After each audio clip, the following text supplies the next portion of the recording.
नमस्कार, लोकसंदेश न्यूजमध्ये आपले स्वागत। मी स्मिता यादव। पाहूयात काही विशेष घडामोडी। 3 वर्षापूर्वी मोजणी होऊनही अद्यापही दाखले मिळत नाही। दगडे रोवली जात नाहीत। शेतकऱ्यांना वारंवार हेलपाटे घालावे लागतात।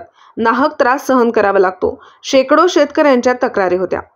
म्हणून आज जत राष्ट्रवादी काँग्रेसच्या कार्यकर्त्यांसहित भूमी अभिलेख कार्यालयासमोर ठिय्या आंदोलन केले। अधिकाऱ्यांना जाब विचारला। मोजणीस व झालेल्या मोजणीचे दगड रोवण्यास विलंब झाल्याबद्दलची दिलगिरीची लेखी स्वरूपात अधिकाऱ्यांकडून प्रत घेतली। त्यानंतर माननीय प्रांत साहेबांच्याकडे ही भूमी अभिलेख कार्यालयाविषयी तोंडी तक्रार नोंदवण्यात आली। भूमी अभिलेखचे अधिकारी श्री देवकते व प्रांत साहेब यांना सर्व कार्यकर्ते प्रांत कार्यालयात एकत्र बसून तालुक्यातील शेतकऱ्यांना मोजणीच्या कामातील नाहक त्रासापासून कसे वाचवता येईल व योग्य समायोजनाने मोजणीचे कामे लवकर कशी करता येतील यावर चर्चा करत पुढील मार्ग कसा काढता याच्यावर साहेबांनी आश्वासन दिलं। याबाबत शेतकऱ्यांना परत त्रास झाल्यास उग्र आंदोलन करण्याचा इशारा या सर्वांना देण्यात आलेला आहे।